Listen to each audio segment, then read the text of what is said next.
Hello everyone, welcome back to Simulated TC. We are here at Mount Panorama, as you can see, for the 7th event of Season 2 in Simulated Touring Cars.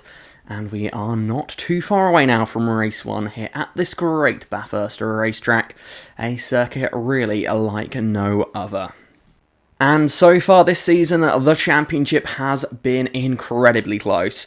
Just 1 point separates Liam Jones and Adrian Tishy at the top of the standings at the moment, with just 9 points separating their teams Toyota and Subaru from the top of the Manufacturers' Championship.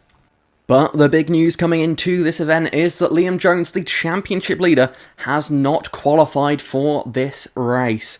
He will find himself not in the starting grid today, meaning no points will go his way. Adrian Tishy given a brilliant opportunity to gain points on his main rival in the championship if he can have a strong event. It also gives the likes of Adam Richardson, Ian Henwood and Scott Sandever, the drivers that complete the top 5 in the Drivers' Championship, to try and reel him in as well. And there isn't a single Subaru on the grid because Lewis Francis also failed to qualify, so Subaru's Manufacturers' Championship hopes may well be dead.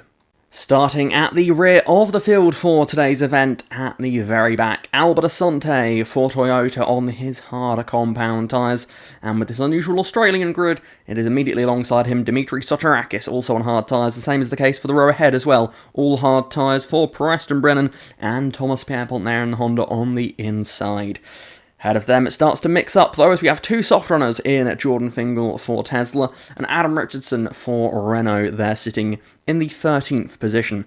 In 12th place, it is Adrian Tishy. He's on the mediums for the start of this one, with Dylan Varstenberg on the softs for Alfa Romeo. Ahead of them, and just inside the top 10, it is Elmarie Sarlo in his BMW. He's on the hards for race 1, with Seb Mills alongside him, with medium tyres on his Peugeot. Tyler Davison in his Peugeot as well is lining up this race on the soft compound tyres, as is Scott Sandever in his Genesis. Matthew Lilly in 6th position, he will be on hards, as will Ian Henwood, starting from the 5th position. Morgan Hitchings in 4th place in the DS Automobiles, he'll be on softs. Jackson Turner starts 3rd for Honda, he's on the medium tyres, and the front row of the grid, it's all soft tyres. In 2nd place, it's Charlie Goodrick for Renault, but on pole position, looking for his 2nd win of the season, it's Aston Lewis, after a brilliant qualifying session for DS Automobiles, putting them 1st and 4th on the starting grid for today's race. Everyone's ready then, the revs rise as the lights come on. And we are racing here in Bathurst, and we're underway for the 7th event of the season. Into turn number 1, it's side by side for the lead. Aston Lewis later on the brakes, he'll take the lead from Charlie Goodrick at the first corner. Behind it, side by side there, between Morgan Hitchings and Jackson Turner. Hitchings makes that pass ahead of the Honda there. It's a very front-wheel drive dominated lead group in this race, but Scott Sandever sitting in that 5th position is the highest of the 4-wheel drive cars as we head up into Griffin's Bend for the first time today. Hitchings is looking to try and make it a DS1-2, but he can't quite pull it off. He slots back in behind Goodrick, who maintains his 2nd position off the line, and now we can see that's wheel-to-wheel racing. That's Davison and Sandever racing here. It's now an all front-wheel drive top 5 in this race now, as Davison clears the Genesis, or will he? As now he has the Genesis looking back down his inside there. It is Sandever battling it out here, possibly for his championship hopes as we get ever closer to the end of the season. He's got back ahead of Davison there, but Davison with the tighter inside line might still have an opportunity as they head up through into the S's here. High speed stuff, they're still side by side, and finally Sandever looks to have got that move done here, but Jackson Turner ahead on those medium tyres is going to have to keep an eye out here, because those tyres are not as quick as the softs, and that could prove to make him a bit of a cork in the bottle here as they come over the top of the mountain and begin the descent back down towards the start. We can see the field still pretty close to each other, especially this battle here. Davison and Sandever wheel to wheel through the S's, through Skyline and into the dipper, and Davison might just get him in the dipper. He goes all the way around the outside. Sandever's keeping his car in the way there, just trying to keep that position away from the Peugeot of Davison, but Davison looks to have finally been able to claim that position in to 5th place. Goes Tyler Davison. Next up on the road for him, it's Jackson Jackson Turner, an old rival of his, looking to do battle here as they make their way down onto the incredibly long Conrod Straight and make their way towards the chase here. Davison using the power of that Peugeot. It's a small, lightweight machine. It's got great top speed, but is it enough to outdrag the Honda? Also, one of these slightly stronger cars on top-end speed. The Genesis four-wheel drive system means that it has a little bit of a lacking of top-end speed, and that means that at the moment it's just a spectator. But look at Sandever on the brakes there. The time he was able to gain as he's going to look to the inside, but not quite get the overlap required, and a little moment out of the corner means that that is his chance at passing Tyler gone for now. But now we can see, as we head into Skyline once more, Davison, this seems to be his favourite overtaking spot. Attempt number 2, this time on Turner. He gets down the inside and he's through on Turner, now up into 4th position, which gives him the clear air to try and reel in our podium position drivers at the moment, who still are Aston Lewis, Charlie Goodrick and Morgan Hitchings. As we look further through the field here towards the back end of the top 10, you can see it's Adam Richardson here. He's making his way through the field here. He was the lowest starting of the soft runners for this race in his Renault as they power their way out now through the chase and towards the final corner, Murray's corner. It could be another opportunity for Sandever to make the pass on Turner down the inside. He's going to get his Genesis all the way up the inside over the curbs, and he's through on Jackson Turner up into the top 5 once more for Scott Sandever, and he now is the one that can push and try and reel in the cars ahead of him. Turner trying to stay close as they go towards turn 1. But on those medium tyres, he does not have the opportunity to try and repass the Genesis.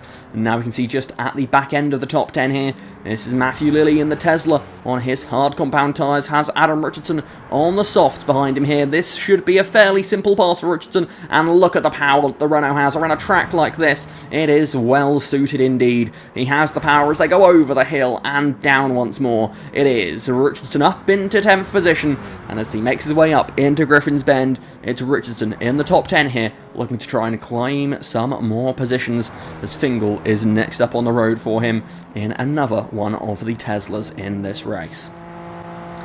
Adrian Tishy running in the 8th position at the moment. You can see Fingal just in his slipstream, and Richardson has reeled in this battle here. Tishy, Fingal and Richardson all nose to tail as they head towards the chase here. Single file for now, but will they spread out when they get into the braking zone? Who's going to make a move here? Richardson looks to the inside. Fingal dives to the inside. He makes the pass. He makes it, but he slides out of the corner there. Brilliant bit of sliding and car control put on display from the American driver. He manages to claim that position away in quite a spectacular fashion, as now Richardson is on the tail of Tishy into the final corner. Tishy goes defensive, but it looks like he's going to be able to hold on for now, but that timing could be running out for him. It's a slower car with his tyres compared to the Renault of Richardson. The reigning champion is in Tishy's mirrors, and that may be a position he's not able to hold on to for much longer here. As they make their way up through turn number 1, that's Hell Corner. Perhaps aptly named for some of the dramas that can occur in it, especially on lap 1. Thankfully, we avoided any potential hell in this race so far, at least. And Richardson is in the slipstream of the Canadian as he heads his way up the hill and towards Griffin's Bend. The mountain straight, of course, an apt name for such a straight here. Down the inside, Richardson looks. He's able to outbrake the Toyota, and that's going to be position number 9 for Adam Richardson. He's into the top 9 positions, and next up for him, Jordan Fingal, although Fingal also on soft tyres, may not be an easy pass, if at all possible, to pass in this race. It's a tricky track to overtake on, is the great Mount Panorama circuit. Vastenberg is finding that one out here now, as Jordan Fingal's going to get right on the Alfa Romeo's tail as they head down through Skyline. Turner a little bit wide of the first apex. That's going to open the door up for Vastenberg to sniff a move here. He dives, gets down the inside, in fact, and into the dip they go. It is Vastenberg ahead of Turner, and Turner's not going to lose 1 but 2 places here as the American Jordan Fingal in his Tesla gets up into 7th place now. Turner, still the highest non-soft running driver, but at the moment, on those medium tyres, it looks like he is going in the wrong direction, with just one more car behind him on soft tyres, and that is Adam Richardson. Here as we see them coming out of turn 1 on the final lap of the race. It's Honda versus Renault. two manufacturers who have got their fair share of winning in this championship. Although Renault started this season brilliantly well, Honda have had a slightly less extravagant season.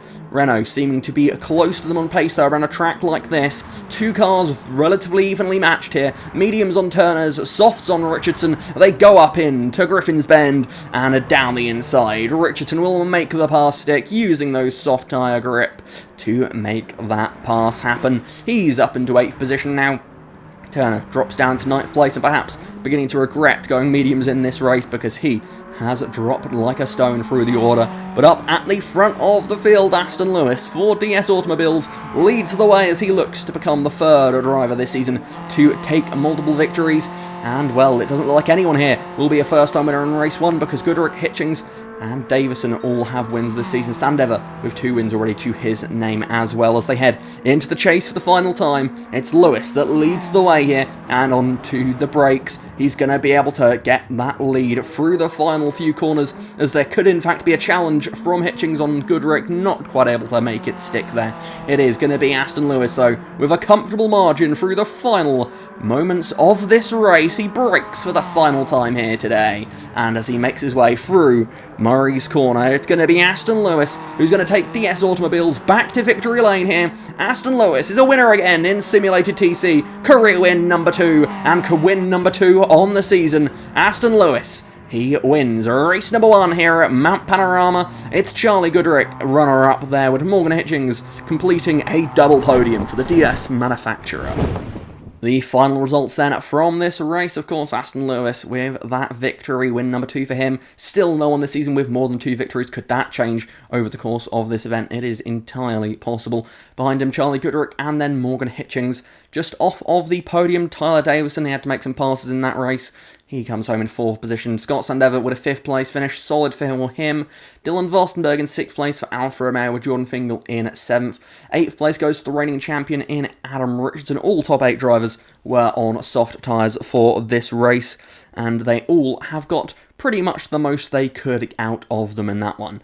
Jackson Turner in 9th place at the end, a bit of no man's land, 10 seconds clear of the next runner there on medium tyres, perhaps regretting that decision for whether he wished that he'd gone soft or hard, I'm not sure, but in just 9th place, not quite the result that he would have wanted for, dropping all the way down there.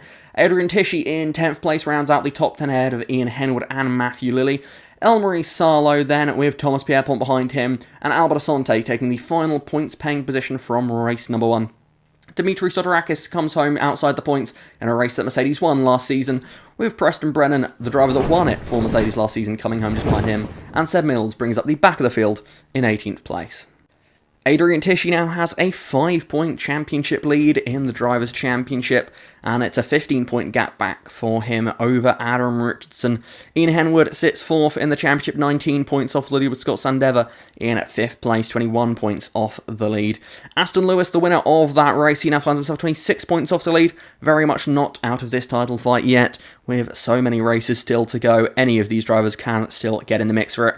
Then it is his teammate Morgan Hitchings behind him in 7th position, Dylan Vostenberg in 8th with Tyler Davison in 9th place. Charlie Goodrich rounds out the top 10 there in the Drivers' Championship after his podium in race number 1.